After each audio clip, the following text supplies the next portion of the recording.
परमेश्वर जी नूं सन्मुख लिया के उन्हां दे साक्षात प्रतख दर्शन करदे होए, जिवें साडे सामणे कोई सज्जण बैठा होए ते असीं उस सानू कोई कवे भी इहदे तुसीं सरूप दा वर्णन करो, तां इह तां सतगुरां नूं वाहिगुरू परमेश्वर जी प्रतख रहिंदे हन। उन्हां नूं प्रतख अकाली जोत दे दर्शन हुंदे ने ते ਉਹ ਆਪਣੇ ਸਨਮੁਖ ਅਕਾਲ ਪੁਰਖ ਵਾਹਿਗੁਰੂ ਜੀ ਨੂੰ ਜੋਤੀ ਸਰੂਪ ਵਾਹਿਗੁਰੂ ਜੀ ਦੇ ਗੁਣ ਗਾਇਨ ਕਰਦੇ ਨੇ, ਉਹਨਾਂ ਦੇ ਸਰੂਪ ਦਾ ਵਰਣਨ ਕਰਦੇ ਨੇ।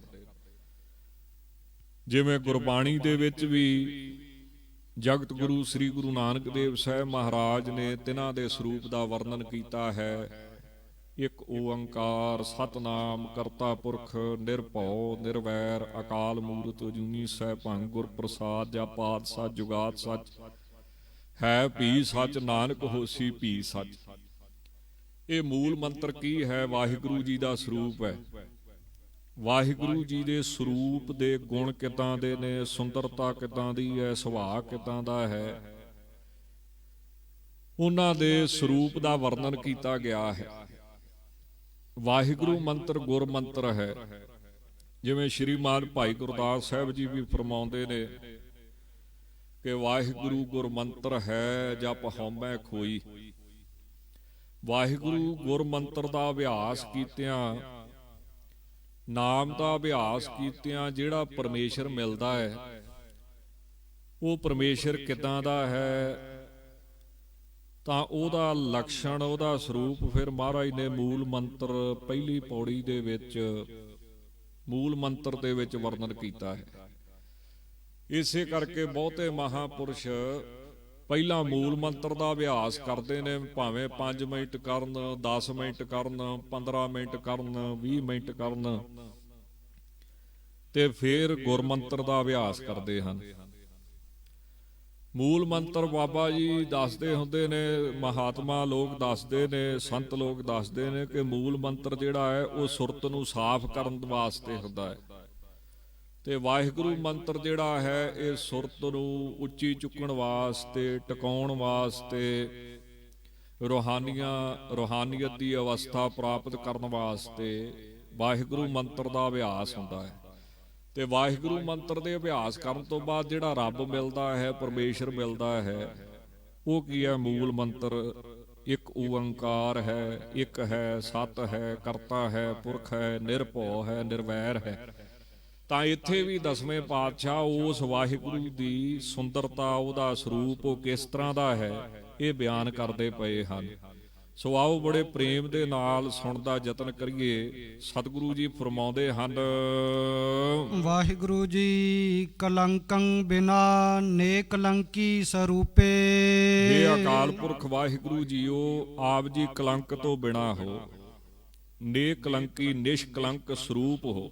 ਕਲੰਕ ਕਹਿੰਦੇ ਨੇ ਦਾਗ ਨੂੰ, ਦੋਸ਼ ਨੂੰ, ਕਿਉਂ ਗੁਰਬਾਣੀ ਇਸ ਗੱਲ ਉੱਤੇ ਬੜਾ ਜ਼ੋਰ ਦਿੰਦੀ ਹੈ ਕਿ ਜਿਹੜੇ ਦਾਗ ਦੋਸ਼ ਨੇ ਇਹ ਆਤਮਾ ਨੂੰ ਮੈਲਾ ਕਰਦੇ ਨੇ, ਗੰਦਾ ਕਰਦੇ ਨੇ, ਤੇ ਜਿਹਦੀ ਆਤਮਾ ਮੈਲੀ ਹੈ, ਗੰਦੀ ਹੈ, ਉਹਨੂੰ ਪਰਮਾਤਮਾ ਦੀ ਦਰਗਾਹ ਦੇ ਵਿੱਚ ਥਾਂ ਨਹੀਂ ਮਿਲਦਾ।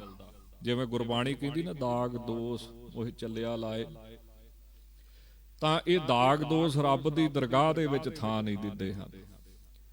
ਤਾਂ ਸੱਚੇ ਪਾਤਸ਼ਾਹ ਕਿੱਦਾਂ ਦੇ ਹਨ, ਵਾਹਿਗੁਰੂ ਜੀ ਕਿੱਦਾਂ ਦੇ ਨੇ? ਕਲੰਕ ਤੋਂ ਬਿਨਾਂ ਹਨ, ਨਿਸ਼ਕਲੰਕ ਸਰੂਪ ਹਨ। ਤੇ ਜਿਹੜੇ ਉਹਨਾਂ ਦੀ ਸ਼ਰਨ ਪੈ ਜਾਂਦੇ ਨੇ, ਜਿਹੜੇ ਉਹਨਾਂ ਦੇ ਭਗਤ ਨੇ, ਸੰਤ ਨੇ, ਸਾਧੂ ਨੇ, ਮਹਾਤਮਾ ਨੇ,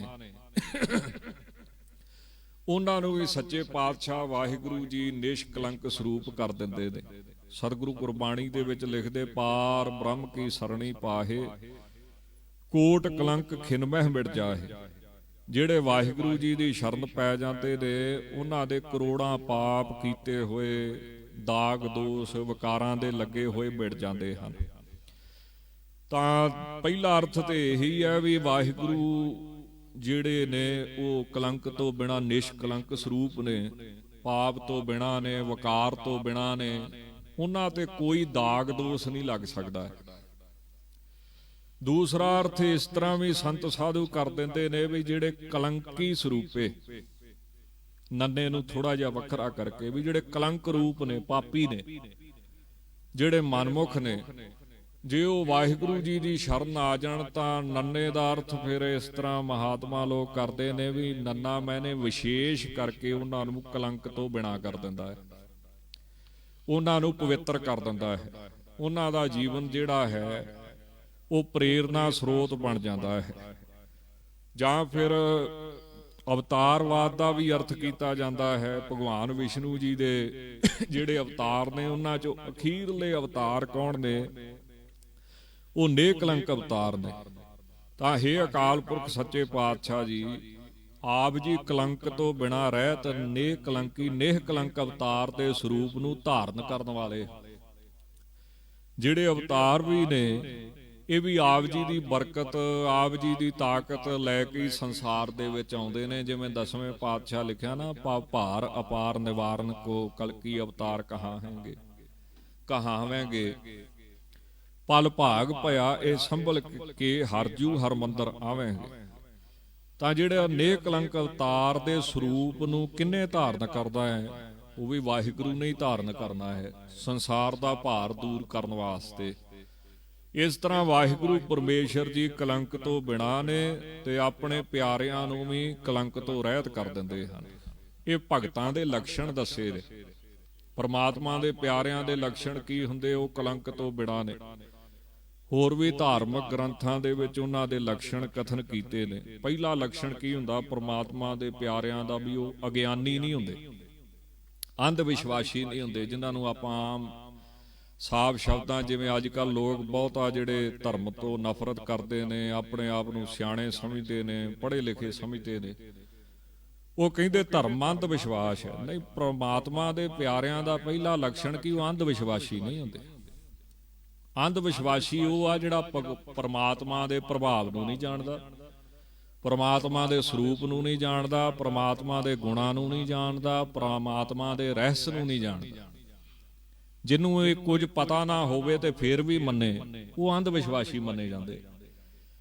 ਭਗਤ ਕਿੱਦਾਂ ਦੇ ਨੇ? ਪਰਮਾਤਮਾ ਦੇ ਪਿਆਰੇ ਕਿੱਦਾਂ ਦੇ ਨੇ ਕਿ ਉਹ ਪਰਮਾਤਮਾ ਦੇ ਗੁਣ ਨੂੰ ਵੀ ਜਾਣਦੇ ਨੇ, ਸਰੂਪ ਨੂੰ ਵੀ ਜਾਣਦੇ ਨੇ, ਉਹਦੀਆਂ ਵਡਿਆਈਆਂ ਨੂੰ ਵੀ ਜਾਣਦੇ ਨੇ, ਬਰਕਤਾਂ ਨੂੰ ਵੀ ਜਾਣਦੇ ਨੇ, ਉਹਦੇ ਰਹੱਸ ਨੂੰ ਵੀ ਜਾਣਦੇ ਨੇ। ਤਾਂ ਉਹਨਾਂ ਦਾ ਪਰਮਾਤਮਾ ਦੇ ਨਾਲ ਇਸ ਤਰ੍ਹਾਂ ਦਾ ਪ੍ਰੇਮ ਹੁੰਦਾ ਹੈ। ਅਸਲੀ ਪ੍ਰੇਮ ਗੁਣ ਜਾਣਨ ਤੋਂ ਬਾਅਦ ਲੱਗਦਾ ਹੈ। ਗੁਣ ਜਾਣਨ ਤੋਂ ਬਿਨਾਂ ਜਿਹੜਾ ਪ੍ਰੇਮ ਹੈ ਉਹ ਅੰਧ ਵਿਸ਼ਵਾਸ ਦੇ ਵਿੱਚ ਲੈ ਜਾਂਦਾ ਹੈ।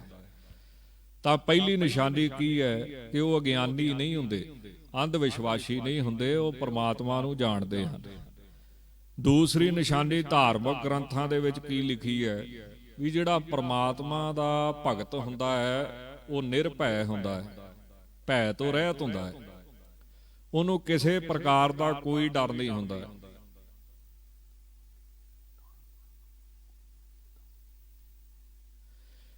ਤਾਂ ਭਗਵਾਨ ਦਾ ਭਗਤ, ਪਰਮੇਸ਼ਰ ਦਾ ਭਗਤ ਨਿਰਭੈ ਹੁੰਦਾ ਹੈ।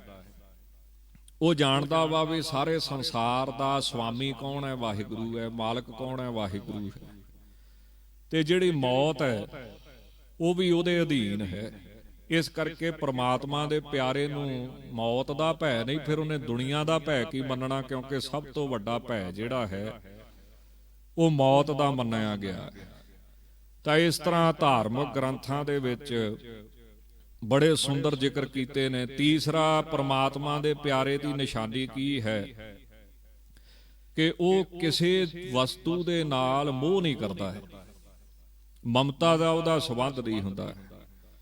ਕਿਉਂਕਿ ਧਾਰਮਿਕ ਗ੍ਰੰਥਾਂ ਦੇ ਵਿੱਚ ਇਹ ਗੱਲ ਬੜੀ ਸੁੰਦਰ ਜ਼ਿਕਰ ਕੀਤੀ ਗਈ ਹੈ ਵੀ ਜਨਨੀ ਜਨਕ ਬੰਧ ਸੁਤ ਦਾਰਾ, ਤਨ ਧਨ ਭਵਨ ਸੁਹਿਰਦ ਪਰਵਾਰਾ, ਸਭ ਕੈ ਮਮਤਾ ਤਾਗ ਬਟੂਰੀ, ਮਮ ਪਦ ਮਨਹਿ ਬਾਂਧ ਬਰ ਡੋਰੀ, ਅਸ ਸੱਜਣ ਮਮ ਉਰਬਰ ਕੈਸੇ ਲੋਭੀ ਹਿਰਦੇ ਬਸੇ ਧਨ ਜੈਸੇ।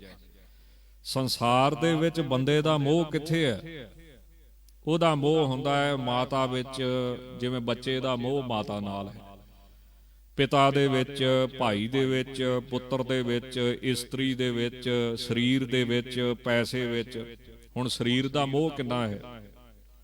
ਇੱਕ ਬੰਨੇ ਕਹਿੰਦੇ ਵੀ ਅਸੀਂ ਦੇਹਧਾਰੀ ਦੀ ਪੂਜਾ ਨਹੀਂ ਕਰਦੇ, ਦੂਜੇ ਬੰਨੇ ਜਿਉਂ ਲੱਗਦੇ ਆਪਦੀਆਂ ਫੋਟੋਆਂ ਆਪੇ ਹੀ ਖਿੱਚ ਕੇ, ਜਿਹਨੂੰ ਸੈਲਫੀ ਕਹਿੰਦੇ, ਇੱਕ ਤਾਂ ਦੂਜੇ ਨੇ ਖਿੱਚੀਆਂ, ਇੱਕ ਤਾਂ ਦੂਜੇ ਨੇ ਖਿੱਚੀਆਂ ਤੇ ਇੱਕ ਆਪ ਹੀ ਖਿੱਚ ਖਿੱਚ ਕੇ ਪਾਈ ਜਾਂਦੇ। ਇੱਕ ਬੰਨੇ ਕਹਿੰਦੇ ਅਸੀਂ ਦੇਹ ਦੀ ਪੂਜਾ ਨਹੀਂ ਕਰਦੇ, ਦੇਹ ਧਾਰੀ ਨੂੰ ਨਹੀਂ ਮੰਨਦੇ, ਦੂਸਰੇ ਬੰਨੇ ਆਪਦੀ ਦੇਹ ਨੂੰ ਵੇਖੀ ਜਾਂਦੇ 24 ਘੰਟੇ।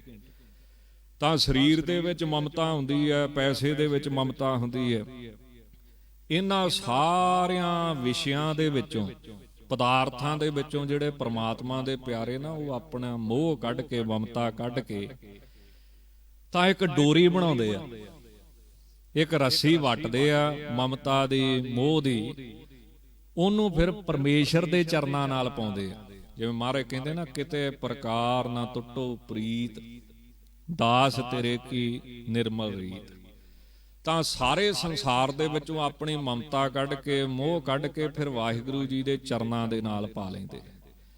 ਤਾਂ ਇਹ ਉਹਨਾਂ ਦੀ ਤੀਸਰੀ ਨਿਸ਼ਾਨੀ ਹੁੰਦੀ ਹੈ। ਰੱਬ ਦੇ ਪਿਆਰਿਆਂ ਦੀਆਂ ਨਿਸ਼ਾਨੀਆਂ ਤੇ ਬੜੀਆਂ ਨੇ। ਜਿਵੇਂ ਮਹਾਰਾਜ ਕਹਿੰਦੇ, ਭਗਤਾਂ ਕੀ ਚਾਲ ਨਿਰਾਲੀ, ਚਾਲਾਂ ਨਿਰਾਲੀ ਭਗਤਾ ਕੇਰੀ, ਬਿਖਮ ਮਾਰਗ ਚੱਲਣਾ, ਲੱਭ ਲੋਭ ਅਹੰਕਾਰ ਤਜ ਤ੍ਰਿਸ਼ਨਾ, ਬਹੁਤ ਨਾਹੀ ਬੋਲਣਾ, ਖੰਨਿਓ ਤਿੱਖੀ ਵਾਲੋਂ ਨਿੱਕੀ, ਏਤ ਮਾਰਗ ਜਾਣਾ। ਗੁਰ ਪ੍ਰਸਾਦੀ ਜਿਨੀ ਆਪ ਤਜਿਆ, ਹਰ ਵਾਸਨਾ ਸਮਾਣੀ, ਕਹੇ ਨਾਨਕ ਚਾਲ ਭਗਤਾ, ਜੁਗੋ ਜੁਗ ਨਿਰਾਲੀ। ਤਾਂ ਇੱਥੇ ਕਲਗੀਧਰ ਜੀ ਕਹਿੰਦੇ ਨੇ ਵੀ ਪ੍ਰਮਾਤਮਾ ਆਪਣੇ ਪਿਆਰਿਆਂ ਦਾ ਕਲੰਕ ਮੇੜ ਦਿੰਦਾ ਹੈ, ਦੂਰ ਕਰ ਦਿੰਦਾ ਹੈ। ਉਹ ਨਿਸ਼ ਕਲੰਕ ਹੋ ਜਾਂਦੇ ਨੇ, ਨਿਸ਼ ਪਾਪ ਹੋ ਜਾਂਦੇ ਨੇ। ਉਹਨਾਂ ਉੱਤੇ ਕੋਈ ਕਰਮ ਲਾਗੂ ਨਹੀਂ ਹੁੰਦਾ, ਉਹਨਾਂ ਉੱਤੇ ਕੋਈ ਕਿਸੇ ਧਾਰਮਿਕ ਗ੍ਰੰਥ ਦੀ, ਸ਼ਾਸਤਰਾਂ ਦੀ ਮਰਿਆਦਾ ਜਿਹੜੀ ਹੈ ਉਹ ਲਾਗੂ ਨਹੀਂ ਹੁੰਦੀ। ਤਾਂ ਇਹ ਸੰਤਾਂ ਦੀਆਂ ਨਿਸ਼ਾਨੀਆਂ ਨੇ, ਰੱਬ ਦੇ ਪਿਆਰਿਆਂ ਦੀ, ਵੀ ਕਲੰਕ ਤੋਂ ਬਿਨਾਂ ਜਾਂ ਅਗਿਆਨੀ ਨਹੀਂ ਹੁੰਦੇ। ਤੀਸਰਾ ਨਿਰਭੈ, ਜੇ ਕਲੰਕ। ਚੌਥਾ ਇਹਨੂੰ ਮੰਨ ਲਈਏ ਵੀ ਕਿਸੇ ਨਾਲ ਮੋਹ ਨਹੀਂ ਹੁੰਦਾ, ਇਹ ਵੀ ਇੱਕ ਸੰਤਾਂ ਦੀ ਨਿਸ਼ਾਨੀ, ਕਿ ਉਹਨਾਂ ਸਾਰਾ ਮੋਹ ਆਪਣਾ ਦੁਨੀਆ 'ਚੋਂ ਖਿੱਚ ਕੇ, ਜਿਵੇਂ ਬਰੀਕ ਬਰੀਕ ਧਾਗੇ ਕੱਢ ਕੇ ਇੱਕ ਮੋਟੀ ਰੱਸੀ ਜਿਹੜੀ ਹੈ ਉਹ ਵੱਟ ਲਈ ਹੈ, ਪਰਮੇਸ਼ਰ ਦੇ ਚਰਨਾਂ 'ਚ ਪ੍ਰੇਮ ਪਾ ਲਿਆ। ਤਾਂ ਪੰਜਵੀਂ ਨਿਸ਼ਾਨੀ ਕੀ ਹੈ? ਵੀ ਉਹਨਾਂ ਨੂੰ ਦੁੱਖ ਵੀ ਨਹੀਂ ਹੈ, ਕਿਉਂ? ਦੁੱਖ ਉੱਥੇ ਹੀ ਆ ਜਿੱਥੇ ਕਿਸੇ ਦਾ ਮੋਹ ਆ, ਮਮਤਾ ਵਾ। ਜਿੱਥੇ ਬੰਦੇ ਦੀ ਅਟੈਚਮੈਂਟ ਆ, ਬੰਦਾ ਦੁੱਖ ਉੱਥੇ ਹੀ ਮੰਨਦਾ ਹੈ। ਹੁਣ ਬਾਹਰ ਜੇ ਆਪਾਂ ਦੁਨੀਆ ਦੇ ਵਿੱਚ ਦੇਖੀਏ ਤਾਂ ਕਿੰਨੇ ਲੋਕ ਹਰ ਰੋਜ਼ ਮਰਦੇ ਆ, ਜਾਂ ਕਿੰਨੇ ਲੋਕ ਉਹਨਾਂ ਦਾ ਬਿਜ਼ਨਸ ਫੇਲ ਹੋ ਰਿਹਾ, ਕਿੰਨੇ ਲੋਕ ਆ ਜਿਹੜੇ ਡੁੱਬ ਚੁੱਕੇ ਨੇ, ਪਰ ਅਸੀਂ ਕਿਸੇ ਲਈ ਨਹੀਂ ਰੋਂਦੇ। ਪਰ ਜਦੋਂ ਕੋਈ ਸਾਡੇ ਘਰ ਦਾ ਬੰਦਾ ਮਰੇ, ਜਾਂ ਸਾਡਾ ਆਪ ਦਾ ਕੋਈ ਪੈਸਾ ਖਤਮ ਹੋ ਜੇ, ਕਿਸੇ ਤਰ੍ਹਾਂ ਨੁਕਸਾਨ ਹੋ ਜੇ, ਸਾਡਾ ਨੁਕਸਾਨ ਹੋਵੇ, ਜਾਂ ਜਿਹਦੇ ਨਾਲ ਸਾਡਾ ਸੰਬੰਧ ਹੈ, ਪੁੱਤਰ ਧੀ ਰਿਸ਼ਤਾ ਹੈ, ਉਹਦਾ ਕੋਈ ਨੁਕਸਾਨ ਹੋਵੇ, ਤਾਂ ਸਾਨੂੰ ਫਿਰ ਪਰਮੇਸ਼ਰ ਅੱਗੇ ਰੋਸ ਆਉਂਦਾ ਹੈ ਵੀ ਇਹ ਕਿਉਂ ਹੋਇਆ, ਇਹ ਹੋਣਾ ਨਹੀਂ ਸੀ ਚਾਹੀਦਾ। ਤਾਂ ਉਹ ਸਾਡਾ ਜਿਹੜਾ ਮੂੰਹ ਹੈ, ਉਹਦੇ ਕਰਕੇ ਸਾਨੂੰ ਮਮਤਾ, ਜਿਹਨੂੰ ਆਪਾਂ ਮਮਤਾ ਵੀ ਕਹਿ ਦਿੰਦੇ ਨਾ ਧਾਰਮਿਕ ਸ਼ਬਦਾਂ 'ਚ, ਤੇ ਪੰਜਾਬੀ 'ਚ ਆਪਾਂ ਮੋਹ ਕਹਿ ਦਿੰਦੇ, ਇਹਦੇ ਕਰਕੇ ਹੀ ਸਾਰੇ ਸੰਸਾਰ ਦੇ ਵਿੱਚ ਦੁੱਖ ਹੈ। ਹੁਣ ਬਾਹਰ ਜਿੰਨਾ ਕੋਈ ਮਰਜ਼ੀ ਜੰਮੇ, ਕੋਈ ਮਰਜ਼ੀ ਮਰੇ, ਅਖਬਾਰਾਂ ਭਰੀਆਂ ਹੁੰਦੀਆਂ, ਬੜੇ ਟੌਰ ਨਾਲ ਲੱਤ ਤੇ ਲੱਤ ਰੱਖ ਕੇ ਚਾਹ ਦਾ ਕੱਪ ਫੜ ਕੇ ਪੜ੍ਹਦੇ ਪਏ ਆ ਵੀ ਫਲਾਨੀ ਜਗ੍ਹਾ ਗੱਡੀ ਦੀ ਗੱਡੀ ਐਕਸੀਡੈਂਟ ਹੋ ਗਈ, ਕੋਈ ਦੁੱਖ ਨਹੀਂ। ਪਰ ਆਪਦੇ ਮਾੜੀ ਜੀ ਝਰੀਟ ਆਈ, ਜਾਂ ਆਪਣਿਆਂ ਦੇ ਮਾੜੀ ਜੀ ਝਰੀਟ ਆਈ, ਤੇ ਰੋਣ ਨਿਕਲ ਜਾਂਦਾ ਹੈ। ਤਾਂ ਜਿੱਥੇ ਬੰਦੇ ਦਾ ਮੋਹ ਹੈ ਉੱਥੇ ਹੀ ਦੁੱਖ ਹੈ, ਜਿੱਥੇ ਮਮਤਾ ਹੈ। ਪਰਮੇਸ਼ਰ ਦੇ ਪਿਆਰਿਆਂ ਦੀ ਮਮਤਾ ਹੈ ਹੀ ਨਹੀਂ ਕਿਤੇ। ਉਹਨਾਂ ਜਿੰਨਾ ਮੋਹ ਅਸੀਂ ਕੱਢ ਕੇ ਰੱਬ ਵਾਲੇ ਪਾਸੇ ਲਾਤਾ, ਦੁਨੀਆ ਵੱਲੋਂ ਤੋੜ ਕੇ। ਇਸ ਕਰਕੇ ਉਹਨਾਂ ਨੂੰ ਹੁਣ ਜੇ ਵਾਹਿਗੁਰੂ ਦਾ ਨਾਮ ਨਾ ਚੇਤੇ ਆਵੇ ਤੇ ਦੁੱਖ ਆ, ਜੇ ਪਰਮਾਤਮਾ ਦੇ ਦਰਸ਼ਨ ਨਾ ਹੋਣ ਤੇ ਉਹ ਫਿਰ ਤਰਲੇ ਮਾਰਦੇ ਆ, ਵਿਰਾਗ ਕਰਦੇ ਆ, ਦੁਨੀਆ ਵਾਸਤੇ ਨਹੀਂ। ਜਿਵੇਂ ਮਹਾਰਾਜ ਜੀ ਵੀ ਕਹਿੰਦੇ ਨਾ ਵੀ ਆਖਾਂ ਜੀਵਾ ਬਿਸਰੈ ਮਰ ਜਾਊਂ, ਆਖਣ ਔਖਾ ਸਾਚਾ ਨਾ। ਤਾਂ ਐਸੀ ਉਹਨਾਂ ਦੀ ਅਵਸਥਾ ਬਣ ਜਾਂਦੀ ਹੈ। ਬਹੁਤ ਜਨਮ ਬਿਸ਼ਰੇ ਥੇ ਮਾਧੋ, ਇਹੋ ਜਨਮ ਤੁਮਾਰੇ ਲੇਖੇ, ਕਹਿ ਰਵਿਦਾਸ ਆਸ ਲੱਗ ਜੀਵੋ, ਚਿਰ ਪਇਓ ਦਰਸ਼ਨ ਦੇਖੈ। ਜਿੱਥੇ ਮੋਹ ਹੈ ਉੱਥੇ ਹੀ ਦੁੱਖ ਹੈ। ਨਾਮ ਨਾ ਜਪਿਆ ਜਾਵੇ ਤੇ ਦੁੱਖ ਹੈ, ਸੇਵਾ ਨਾ ਕੀਤੀ ਜਾਵੇ ਤੇ ਦੁੱਖ ਹੈ। ਸਾਡਾ ਦੁੱਖ ਕਿੱਦਾਂ ਦਾ? ਕੰਮ ਨਾ ਚੱਲੇ ਤੇ ਦੁਖੀ ਆ, ਪੈਸਾ ਨਾ ਆਵੇ ਤੇ ਦੁਖੀ ਆ। ਸਾਡਾ ਦੁੱਖ ਇੱਥੇ ਖਲੋਤਾ ਹੈ। ਤਾਂ ਭਗਤਾਂ ਦੀ, ਸੰਤਾਂ ਦੀ ਨਿਸ਼ਾਨੀ ਕੀ ਹੈ? ਉਹਨਾਂ ਦਾ ਮੋਹ ਪਰਮੇਸ਼ਰ ਨਾਲ ਹੈ। ਮੰਨ ਲਓ ਤੁਸੀਂ ਇੱਕ ਉਦਾਹਰਣ ਬੜੀ ਸੋਹਣੀ ਇੱਥੇ ਲੱਗੇਗੀ ਵੀ ਜਿਵੇਂ ਕੋਈ ਮਕਾਨ ਆ ਸਾਡਾ, ਕੋਠੀ ਆ ਸਾਡੀ, ਅਸੀਂ ਉਹਦੇ ਵਿੱਚ ਰਹਿੰਦੇ ਆ, ਤੇ ਜੇ ਕੋਈ ਬੰਦਾ ਉਹਦੀ ਇੱਟ ਇੱਕ ਵੀ ਦੇੜੇ, ਕੰਧ ਦੀ ਗੱਲ ਛੱਡੋ, ਇੱਕ ਇੱਟ ਨੂੰ ਵੀ ਨੁਕਸਾਨ ਕਰੇ ਤੇ ਸਾਨੂੰ ਦੁੱਖ ਆਉਂਦਾ ਵੀ ਮੇਰਾ ਘਰ, ਮੇਰਾ ਮਕਾਨ, ਤੂੰ ਕਿਉਂ ਇਹਦੀ ਇੱਟ ਕੱਢੀ ਹੈ। ਹੁਣ ਉਸੇ ਬੰਦੇ ਨੇ ਕੀ ਕੀਤਾ ਜਿਹਦਾ ਮਕਾਨ ਸੀ, ਹੁਣ ਉਹਦਾ ਮੋਹ ਕਿੱਥੇ ਆ? ਮਕਾਨ 'ਚ। ਹੁਣ ਉਹਨੇ ਕੀ ਕੀਤਾ? ਉਸ ਮਕਾਨ ਨੂੰ ਵੇਚਦਾ, ਤੇ ਜਿੰਨੇ ਖਰੀਦਿਆ ਉਹਨੇ ਚੈੱਕ ਕੱਟ ਕੇ ਦੇਤਾ, 10 ਲੱਖ 15 ਲੱਖ 20 ਲੱਖ 25 ਲੱਖ 30 ਲੱਖ, ਜਿੰਨੀ ਵੀ ਮਕਾਨ ਦੀ ਵੈਲਿਊ ਆ, ਮੁੱਲ ਆ। ਹੁਣ ਉਹ ਜਿਹੜਾ ਮਕਾਨ ਉਹਨੇ ਵੇਚਤਾ ਵਾ, ਉਹਦੀ ਇੱਕ ਇੱਟ ਦੀ ਗੱਲ ਛੱਡੋ, ਭਾਵੇਂ ਸਾਰੀ ਕੰਧ ਹੀ ਡਿੱਗ ਪਏ, ਉਹਨੂੰ ਕੋਈ ਦੁੱਖ ਨਹੀਂ, ਕਹਿੰਦਾ ਅਸੀਂ ਤਾਂ ਵੇਚਤਾ। ਹੁਣ ਉਹਦਾ ਮੋਹ ਕਿੱਥੇ ਚਲੇ ਗਿਆ? ਉਹ ਜਿਹੜਾ ਕਾਗਜ਼ ਆ ਨਾ, ਜਿਹਨੂੰ ਚੈੱਕ ਕਹਿੰਦੇ ਆਪਾਂ, 20 ਲੱਖ ਦਾ ਚੈੱਕ ਆ, 25 ਲੱਖ ਦਾ ਚੈੱਕ ਆ, ਉਹਦੇ 'ਚ ਮੋਹ ਚਲੇ ਗਿਆ। ਹੁਣ ਉਹਨੇ ਕੀ ਕੀਤਾ? ਉਹ ਜਿਹੜਾ ਚੈੱਕ ਸੀ ਉਹ ਲੈ ਕੇ ਉਹਨੇ ਬੈਂਕ 'ਚ ਜਮ੍ਹਾਂ ਕਰਾਤਾ। ਹੁਣ ਉਹਨੂੰ ਉਸ ਚੈੱਕ ਦੀ ਵੀ ਕੋਈ ਟੈਨਸ਼ਨ ਨਹੀਂ ਹੈ। ਉਹ ਚੈੱਕ ਭਾਵੇਂ ਪਾੜ ਜਾਵੇ, ਉਹ ਚੈੱਕ ਭਾਵੇਂ ਕਾਗਜ਼ ਹੈ ਦੱਬ ਆ ਜਾਵੇ, ਗਿੱਲਾ ਹੋ ਜਾਏ, ਕਿਉਂ? ਉਹਨੇ ਬੈਂਕ ਚ ਲਾਤਾ। ਹੁਣ ਜਿਹੜੀ ਬੈਂਕ ਆ ਨਾ, ਉਹਦਾ ਮੋਹ ਆ ਕਿਤੇ ਇਹ ਨਾ ਡੁੱਬ ਜੇ। ਆ ਜਿੱਦਾਂ ਮੋਦੀ ਸਰਕਾਰ ਕਰਦੀ ਪਈ ਆ ਨਾ, ਜੇ ਇਹਨਾਂ ਨੇ ਐਮਰਜੈਂਸੀ ਲਾਤੀ ਨਾ ਦੇਸ਼ ਦੇ ਵਿੱਚ, ਤੇ ਜੇ ਤੁਸੀਂ 1 ਕਰੋੜ ਰੁਪਈਆ ਵੀ ਬੈਂਕ 'ਚ ਜਮ੍ਹਾਂ ਕਰਾਇਆ ਵਾ, ਤਾਂ ਲੱਖ ਰੁਪਈਆ ਛੱਡ ਕੇ ਬਾਕੀ ਸਾਰੀ ਇਹ ਵਰਤ ਸਕਦੇ ਆ, ਬਾਕੀ ਸਾਰੇ ਦੱਬ ਸਕਦੇ, ਕਿਉਂ? ਇਹ ਕਾਨੂੰਨ ਆ। ਤੁਸੀਂ ਕਿਤੇ ਆਪਦੀਆਂ ਬੈਂਕ ਦੀਆਂ ਜਿਹੜੀਆਂ ਕਿਤਾਬਾਂ ਵਾ ਨਾ, ਉਹਦੇ ਪਿੱਛੇ ਆਪਾਂ ਤੇ ਪੜ੍ਹਦੇ ਨਹੀਂ ਆ, ਉਹਦੇ ਪਿੱਛੇ ਕੀ ਲਿਖਿਆ ਵੀ ਜੇ ਦੇਸ਼ 'ਚ ਐਮਰਜੈਂਸੀ ਲੱਗੇ, ਪੈਸੇ ਦੀ ਐਮਰਜੈਂਸੀ, ਦੇਸ਼ ਨੂੰ ਤੇਰੇ ਪੈਸੇ ਦੀ ਲੋੜ ਪੈ ਗਈ ਆ, ਤਾਂ ਅਸੀਂ ਇਹਨੂੰ ਵਰਤ ਸਕਦੇ ਆ। ਤੂੰ ਕੋਈ ਕੇਸ ਨਹੀਂ ਕਰ ਸਕਦਾ, ਕੋਈ ਹੀਲ ਹੁਜਤ ਨਹੀਂ ਕਰ ਸਕਦਾ, ਤੂੰ ਕੁਝ ਵੀ ਨਹੀਂ ਕਰ ਸਕਦਾ, ਸਾਰੇ ਪੈਸੇ ਹੀ ਤੁਹਾਡੇ ਹੜੱਪ ਸਕਦੇ। ਹੁਣ ਉਹਦਾ ਮੋਹ ਕਿੱਥੇ ਚਲੇ ਗਿਆ? ਬੈਂਕ 'ਚ, ਵੀ ਕਿਤੇ ਬੈਂਕ ਨਾ ਡੁੱਬ ਜੇ। ਤਾਂ ਜਿੱਥੇ ਮੋਹ ਹੈ ਉੱਥੇ ਹੀ ਦੁੱਖ ਹੈ, ਹੋਰ ਕਿਸੇ ਜਗ੍ਹਾ ਤੇ ਦੁੱਖ ਨਹੀਂ। ਤਾਂ ਗੁਰਬਾਣੀ ਕੀ ਕਹਿੰਦੀ ਹੈ? ਸੱਚੇ ਪਾਤਸ਼ਾਹ ਇਹ ਸੰਤਾਂ ਦੀਆਂ ਨਿਸ਼ਾਨੀਆਂ ਦੱਸਦੇ। ਇੱਕ ਨਿਸ਼ਾਨੀ ਕੀ ਹੁੰਦੀ ਹੈ? ਵੀ ਉਹਨਾਂ 'ਚ ਅਭਿਮਾਨ ਨਹੀਂ ਹੁੰਦਾ, ਹੰਕਾਰ ਨਹੀਂ ਹੁੰਦਾ। ਇਹ ਵੀ ਇੱਕ ਮਹਾਂਪੁਰਸ਼ਾਂ ਦੀ ਨਿਸ਼ਾਨੀ ਜਿਹੜੀ ਹੈ ਉਹ ਮੰਨੀ ਗਈ ਹੈ। ਦੂਸਰਾ ਉਹਨਾਂ ਦੀ ਇੱਕ ਹੋਰ ਨਿਸ਼ਾਨੀ ਕੀ ਹੈ? ਜੋ ਤਿਸ ਭਾਵੈ ਸਾਈ ਭਲੀ ਕਾ, ਇਹ ਜੋ ਪਰਮੇਸ਼ਰ ਦੇ ਹੁਕਮ 'ਚ ਹੋ ਰਿਹਾ ਉਹ ਠੀਕ ਹੋ ਰਿਹਾ। ਜਿਵੇਂ ਸੂਤਰਧਾਰ ਪੁਤਲੀ ਨੂੰ ਨਚਾਉਂਦਾ ਵਾ, ਜਿਵੇਂ ਉਹ ਸੂਤਰ ਨੂੰ ਖਿੱਚਦਾ ਹੈ, ਧਾਗੇ ਨੂੰ ਖਿੱਚਦਾ, ਉਸੇ ਤਰ੍ਹਾਂ ਪੁਤਲੀ ਨੱਚਦੀ ਹੈ। ਇਸੇ ਤਰ੍ਹਾਂ ਉਹ ਵਾਹਿਗੁਰੂ ਜੀ ਦੇ ਹੁਕਮ ਦੇ ਵਿੱਚ ਹੀ ਸਭ ਕੁਝ ਸਮਝਦਾ ਹੈ। ਇੱਕ ਨਿਸ਼ਾਨੀ ਸੰਤਾਂ ਦੀ ਕੀ ਹੁੰਦੀ ਹੈ? ਵੀ ਉਹ ਆਪਣੇ ਆਪ ਨੂੰ ਹੀ ਸਮਝਾਉਂਦੇ ਨੇ, ਆਪਣੇ ਆਪ ਨੂੰ ਹੀ ਸੁਣਾਉਂਦੇ ਨੇ। ਉਹ ਪਹਿਲਾਂ ਆਪਣਾ ਜੀਵਨ ਸੁਧਾਰਦੇ ਨੇ, ਆਪ ਜਪੈ ਅਵਰਹ ਨਾਮ ਜਪਾ, ਫਿਰ ਉਹ ਹੋਰ ਕਿਸੇ ਦਾ ਜੀਵਨ ਸੁਧਾਰਨ ਵੱਲ ਧਿਆਨ ਦਿੰਦੇ ਨੇ। ਜਿਵੇਂ ਮੌਲਾਨਾ ਰੂਮੀ ਸਾਹਿਬ, ਜਿਨ੍ਹਾਂ ਦੀ ਬੜੀ ਪ੍ਰਸਿੱਧ ਸਾਖੀ ਅੱਗੇ ਵੀ ਕਈ ਵਾਰੀ ਜ਼ਿਕਰ ਕੀਤਾ। ਆਮ ਬੰਦੇ ਦੀ ਨਿਸ਼ਾਨੀ ਕੀ ਆ? ਉਹ ਦੂਜਿਆਂ ਨੂੰ ਸਮਝਾਉਂਦਾ ਹੈ, ਦੂਜਿਆਂ ਨੂੰ ਮੱਤਾਂ ਦਿੰਦਾ ਹੈ। ਸੰਤ ਦੀ ਨਿਸ਼ਾਨੀ ਕੀ ਆ? ਪਰਮੇਸ਼ਰ ਦੇ ਪਿਆਰੇ ਦੀ ਨਿਸ਼ਾਨੀ ਕੀ ਹੈ? ਉਹ ਆਪ ਕਰਦਾ ਹੈ। ਤਾਂ ਮੌਲਾਨਾ ਰੂਮੀ ਸਾਹਿਬ ਕਹਿੰਦੇ, ਜਦੋਂ ਨੌਜਵਾਨ ਸੀ ਉਹਨਾਂ ਨੇ ਖੁਦਾ ਅੱਗੇ ਅਰਦਾਸ ਕੀਤੀ, ਬੇਨਤੀ ਕੀਤੀ ਕਿ ਹੇ ਖੁਦਾ, ਮੈਨੂੰ ਇੰਨੀ ਤਾਕਤ ਦੇ ਕਿ ਮੈਂ ਦੁਨੀਆ ਬਦਲ ਸਕਾਂ। ਕਹਿੰਦੇ ਖੁਦਾ ਨੇ ਕੋਈ ਜਵਾਬ ਹੀ ਨਾ ਦਿੱਤਾ। ਫਿਰ ਜਦੋਂ ਅਧਖੜ ਉਹਨਾਂ ਦੀ ਉਮਰ ਹੋਈ ਤਾਂ ਉਹਨਾਂ ਨੇ ਖੁਦਾ ਅੱਗੇ ਦੁਆ ਕੀਤੀ, ਬੇਨਤੀ ਕੀਤੀ, ਅਰਦਾਸ ਕੀਤੀ ਕਿ ਹੇ ਖੁਦਾ, ਮੈਨੂੰ ਇੰਨੀ ਤਾਕਤ ਦੇ ਕਿ ਮੈਂ ਆਪਣੇ ਪਰਿਵਾਰ ਨੂੰ ਬਦਲ ਸਕਾਂ। ਖੁਦਾ ਨੇ ਫਿਰ ਕੋਈ ਜਵਾਬ ਨਾ ਦਿੱਤਾ। ਅਖੀਰ ਜਦੋਂ ਬਿਰਧ ਹੋਏ ਤਾਂ ਉਹਨਾਂ ਨੇ ਅਰਦਾਸ ਕੀਤੀ ਕਿ ਹੇ ਖੁਦਾ, ਮੈਨੂੰ ਹੁਣ ਇੰਨੀ ਤਾਕਤ ਦੇ ਕਿ ਆਪਣੇ ਆਪ ਨੂੰ ਹੀ ਬਦਲ ਸਕਾਂ। ਤਾਂ ਕਹਿੰਦੇ ਖੁਦਾ ਹੱਸ ਪਿਆ ਕਿ ਹੇ ਰੂਮੀ, ਹਾਈ ਅਰਦਾਸ ਜੇ ਜਵਾਨੀ ਵੇਲੇ ਕੀਤੀ ਹੁੰਦੀ ਤੇ ਕ੍ਰਾਂਤੀ ਨਾ ਆਉਂਦੀ, ਬਦਲਾ ਨਾ ਆਉਂਦਾ। ਸਾਰੀ ਦੁਨੀਆ ਇਸੇ ਝੰਜੜ 'ਚ ਹੀ ਫਸੀ ਫਿਰਦੀ ਹੈ। ਪਤਨੀ ਚਾਹੁੰਦੀ ਹੈ ਵੀ ਮੇਰੇ ਅਨੁਸਾਰ ਪਤੀ ਬਦਲ ਜੇ। ਹੁਣ ਉਹ ਨਵਾਂ ਤੇ ਫੈਕਟਰੀ 'ਚੋਂ ਬਣ ਕੇ ਨਹੀਂ ਆਉਣਾ ਵੀ ਜਿੱਦਾਂ ਦੇ ਤੂੰ ਕਹੇਂਗੀ ਉਦਾਂ ਦੇ ਵਿੱਚ ਫੰਕਸ਼ਨ ਹੋਣ ਘਰ ਵਾਲੇ ਦੇ। ਉਹ ਤਾਂ ਜਿੱਦਾਂ ਦਾ ਰੱਬ ਨੇ ਉਹਦਾ ਸੁਭਾਅ ਬਣਾਇਆ ਉਦਾਂ ਦਾ ਹੀ ਰਹਿਣਾ। ਪਤਨੀ ਚਾਹੁੰਦੀ ਹੈ ਵੀ ਪਤੀ ਮੇਰੇ ਅਨੁਸਾਰ, ਮੇਰੀ ਇੱਛਾ ਅਨੁਸਾਰ ਵਰਗਾ ਹੋਵੇ, ਪਤੀ ਚਾਹੁੰਦਾ ਹੈ ਵੀ ਪਤਨੀ ਮੇਰੀ ਇੱਛਾ ਅਨੁਸਾਰ ਹੋਵੇ।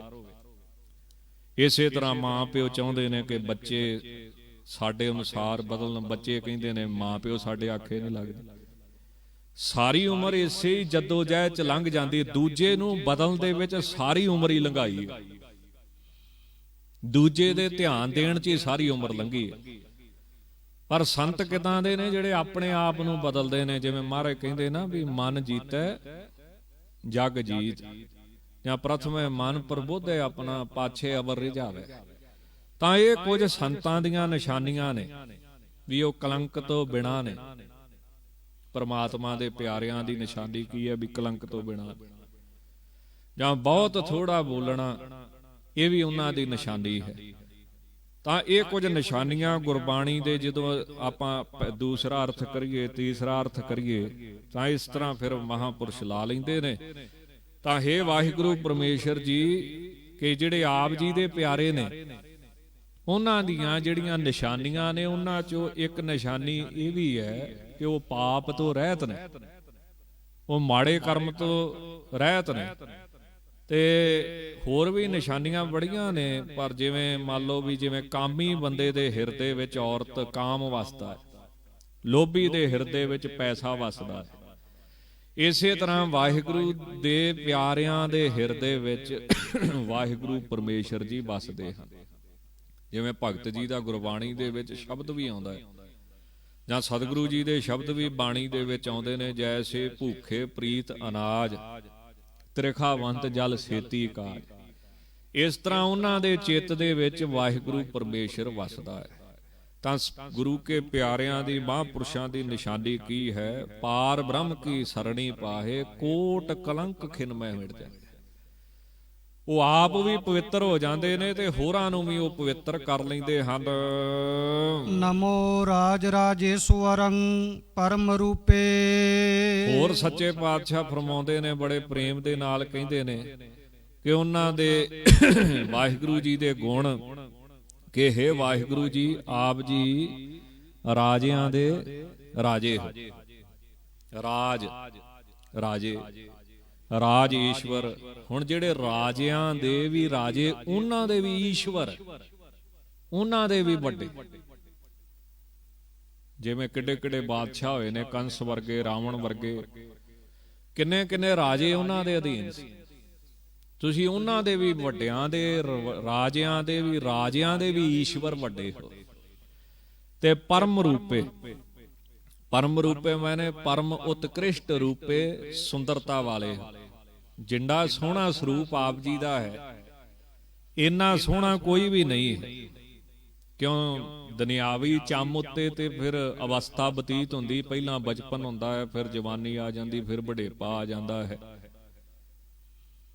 ਪਰ ਪਰਮੇਸ਼ਰ ਕਿੱਦਾਂ ਦਾ ਹੈ? ਨਿਰਜੁਰ ਨਿਰੂਪ ਹੋ ਕੇ, ਸੁੰਦਰ ਸਰੂਪ ਹੋ ਕੇ, ਭੂਪਨ ਕੇ ਭੂਪ ਹੋ ਕੇ, ਦਾਤਾ ਮਹਾਦਾਨ।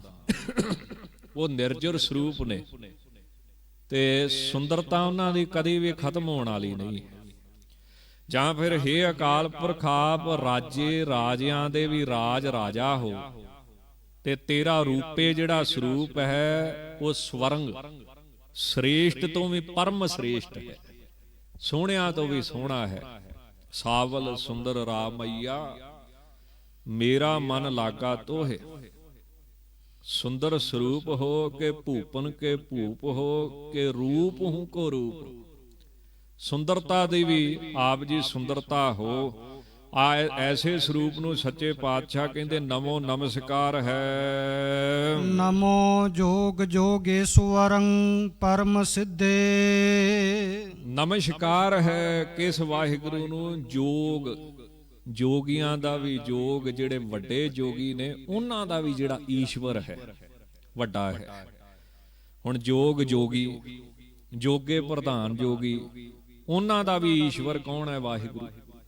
ਮੈਨੇ ਵੀ ਜਿਹੜੇ ਗੋਰਖਨਾਥ ਜੀ ਨੇ, ਮਸ਼ਿੰਦਰਨਾਥ ਜੀ ਨੇ, ਇੱਕ ਤਾਂ ਜੋਗੀ ਆ ਨਾ ਜਿਹੜੇ ਕਰਮਾਂ ਦਾ ਫਲ ਭੁਗਤਦੇ। ਵਿਦਿਆ ਮਾਰਤੰਡ ਸ਼੍ਰੀਮਾਨ ਬ੍ਰਹਮ ਗਿਆਨੀ ਸੰਤ ਗਿਆਨੀ ਗੁਰਬਚਨ ਸਿੰਘ ਜੀ ਖਾਲਸਾ ਪਿੰਡਰਾਂ ਵਾਲੇ ਕਹਿੰਦੇ ਹੁੰਦੇ ਸੀ ਵੀ ਜੋ ਆਪਣੇ ਜੋ ਕਮੰਡਲ ਮੋਢੇ ਭਾਰ, ਜੋਗ ਨਹੀਂ ਇਹ ਕਰਮਾਂ ਦੀ ਮਾਰ। ਵੀ ਜਿਹੜਾ ਮੋਢੇ ਤੇ ਡੰਡਾ ਜਿਹਾ ਰੱਖ ਕੇ ਤੇ ਦੋ ਝੋਲੇ ਜੇ ਟੰਗਣੇ, ਇੱਕ ਚ ਆਟਾ ਪਾਇਆ ਹੋਣਾ, ਇੱਕ ਚ ਸੱਪ ਸੁੱਪ ਚੁੱਕੇ ਫਿਰਨੇ, ਇਹ ਜੋਗ ਥੋੜੀ ਹੈ।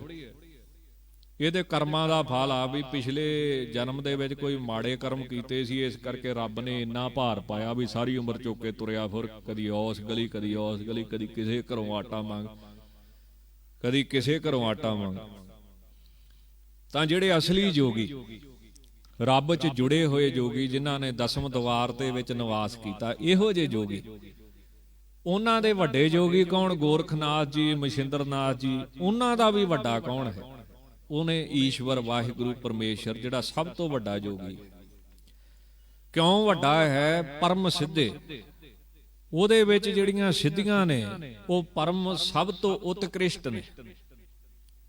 ਉਹਦੀਆਂ ਜਿਹੜੀਆਂ ਤਾਕਤਾਂ ਨੇ, ਉਹਨਾਂ ਤਾਕਤਾਂ ਅੱਗੇ ਕਿਸੇ ਵੀ ਜੋਗੀ ਦੀ ਸਿੱਧੀ ਨਹੀਂ ਆ। ਥੋੜੀਆਂ ਤਾਕਤਾਂ ਦੇ ਮਾਲਕ ਨੇ ਤੇ ਉਤਕ੍ਰਿਸ਼ਟ ਸਿੱਧੀਆਂ ਹਮੇਸ਼ਾ ਰਹਿਣ ਵਾਲੀਆਂ ਤਾਕਤਾਂ ਵਾਹਿਗੁਰੂ ਦੇ ਵਿੱਚ। ਇਸ ਕਰਕੇ ਮਹਾਰਾਜ ਲਿਖਦੇ ਨਾ, ਰਾਜਨ ਕੇ ਰਾਜਾ ਮਹਾ ਸਾਜ ਹੋ ਕੇ ਸਾਜਾ, ਮਹਾ ਜੋਗ ਹੂੰ ਕੋ ਜੋਗ ਹੈ ਧਰਈਆ ਦ੍ਰੁਮ ਛਾਲ ਕੇ। ਕਿ ਹੇ ਵਾਹਿਗੁਰੂ, ਤੂੰ ਤੇ ਜੋਗੀਆਂ ਦਾ ਵੀ ਜੋਗੀ।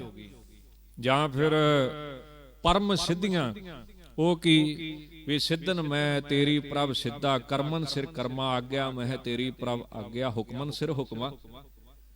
ਕਿ ਆਪ ਜੀ ਵਰਗੀਆਂ ਤਾਕਤਾਂ ਕਿਸੇ ਹੋਰ ਦੇ ਵਿੱਚ ਨਹੀਂ ਹਨ। ਇਸ ਕਰਕੇ ਸੱਚੇ ਪਾਤਸ਼ਾਹ ਜੀ ਆਪ ਜੀ ਨੂੰ ਨਮੋ ਨਮਸਕਾਰ। ਕਈ ਮਹਾਤਮਾ ਹੁੰਦੇ ਆ, ਉਹਨਾਂ ਦੇ ਤਪ ਦਾ ਬੜਾ ਬਲ ਹੁੰਦਾ ਹੈ।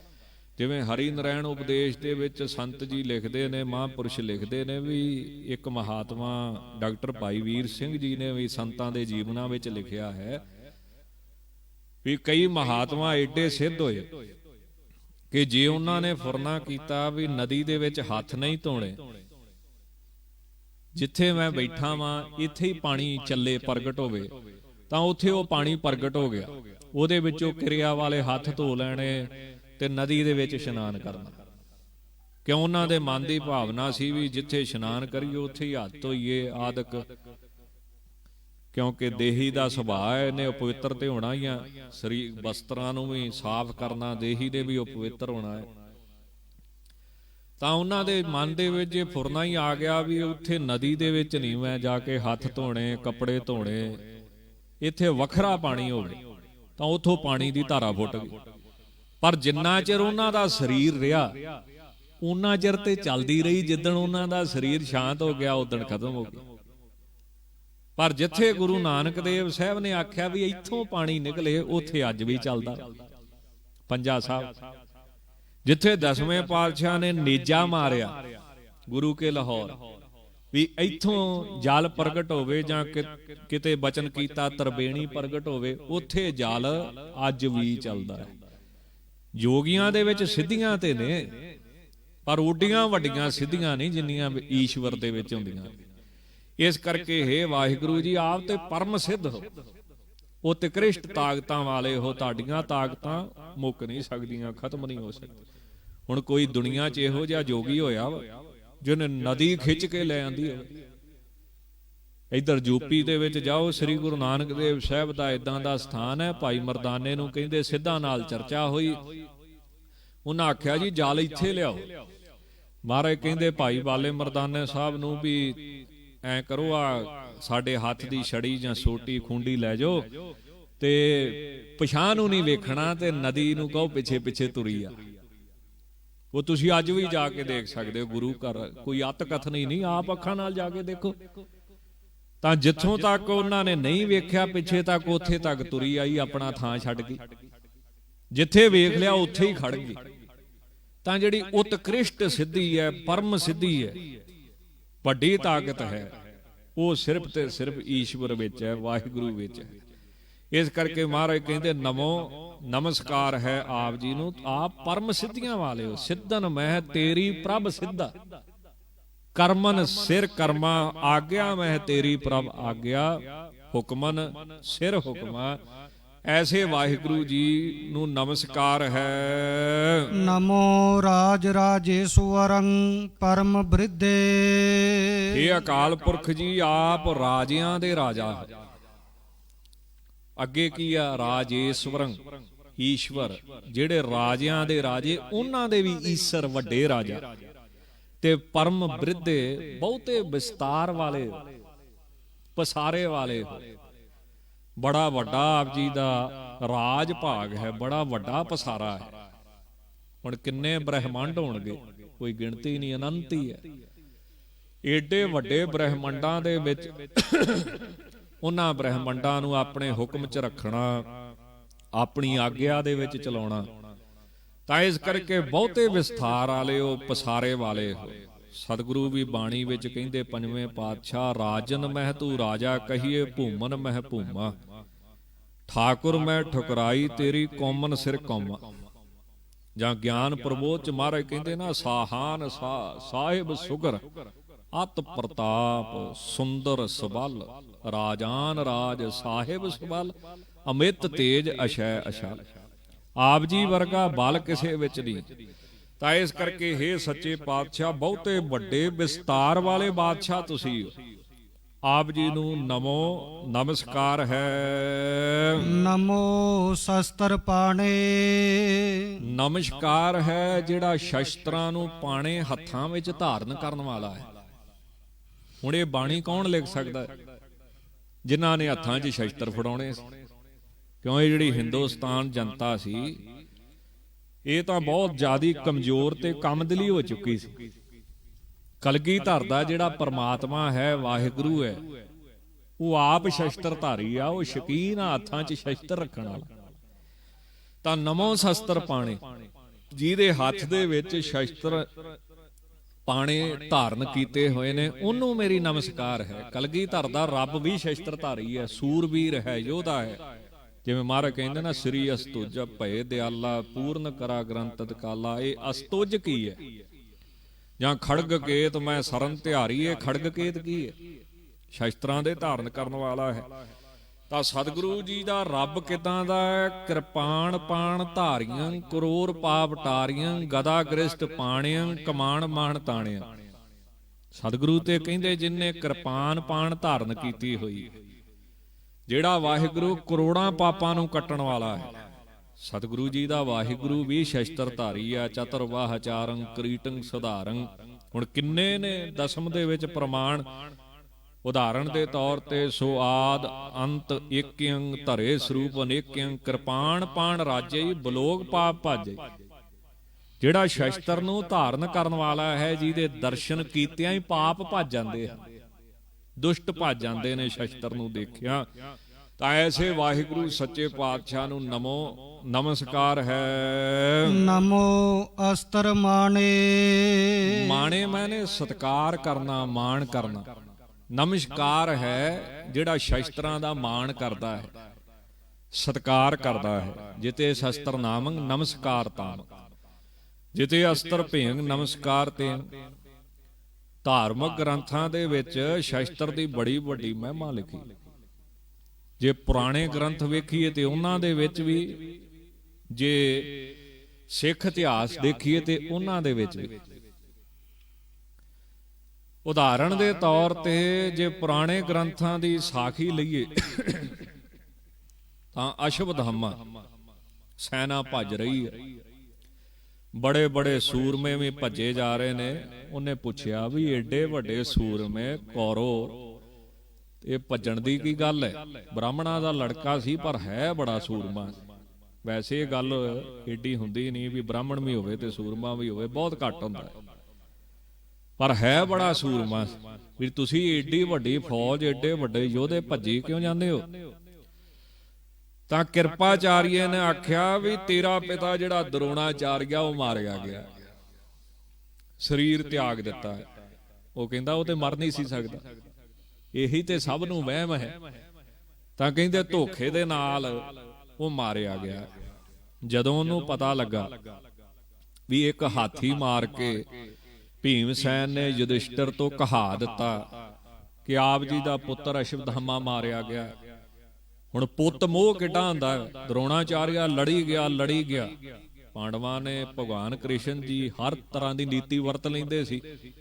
ਇਹਨੂੰ ਹੁਣ ਕਿੱਦਾਂ ਗਲੋਂ ਲਾਈਏ। ਇੱਕ ਤੇ ਗੁਰੂ ਆ ਪਾਂਡਵਾਂ ਦਾ, ਤੇ ਇੱਕ ਸੂਰਮਾ ਬੜਾ ਵੱਡਾ ਹੈ। ਤਾਂ ਸਾਰਿਆਂ ਰਲ ਕੇ ਸਲਾਹ ਕੀਤੀ ਵੀ ਇੱਕ ਅਸ਼ਵਧਾਮਾ ਨਾਮ ਦਾ ਹਾਥੀ ਆ, ਉਹਦਾ ਨਾਮ ਹੀ ਅਸ਼ਵਧਾਮਾ ਵਾ, ਇਹਦੇ ਮੁੰਡੇ ਦਾ ਨਾਮ ਹੀ ਅਸ਼ਵਧਾਮਾ ਵਾ, ਤੇ ਪੁੱਤ ਦਾ ਮੋਹ ਬੜਾ ਹੁੰਦਾ। ਇਸ ਕਰਕੇ ਐਂ ਕਰੋ, ਹਾਥੀ ਮਾਰ ਕੇ ਕਹਿ ਦੋ, ਇਹ ਤੇ ਰੌਲਾ ਪਾ ਦੋ ਵੀ ਅਸ਼ਵਧਾਮਾ ਮਰ ਗਿਆ, ਇਹ ਨਾ ਦੱਸੋ ਵੀ ਹਾਥੀ ਮਰ ਗਿਆ, ਕੋ ਅਸ਼ਵਧਾਮਾ ਮਰ ਗਿਆ। ਉਹ ਪੂਰੇ ਵੀਰ ਰਾਸ ਯੁੱਧ ਕਰ ਰਹੇ ਸੀ ਦਰੋਣਾਚਾਰਿਆ ਜੀ,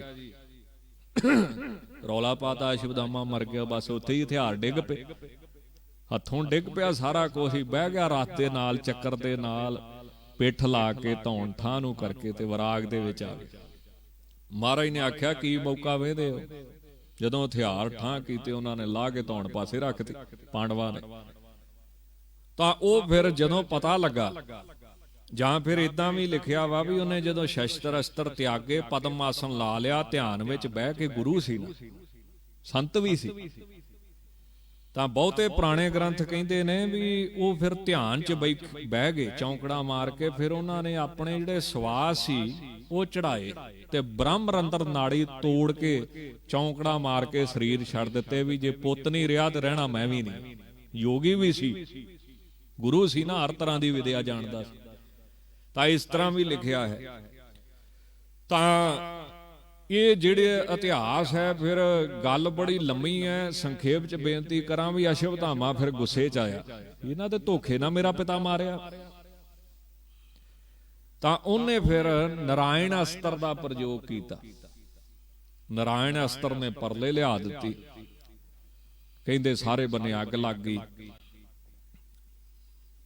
ਯੁਧਿਸ਼ਟਰ ਜੀ ਕਹਿਣ ਲੱਗੇ ਵੀ ਜਿੰਨੇ ਭੱਜਣਾ ਭੱਜੋ, ਵੀ ਮੈਂ ਤੇ ਹੁਣ ਭੱਜਣਾ ਨਹੀਂ ਆ, ਬਾਦਸ਼ਾਹ ਵਾ ਤੁਹਾਡਾ, ਪਰ ਇਹ ਤੋਂ ਬਚਣਾ ਮੁਸ਼ਕਲ ਹੈ,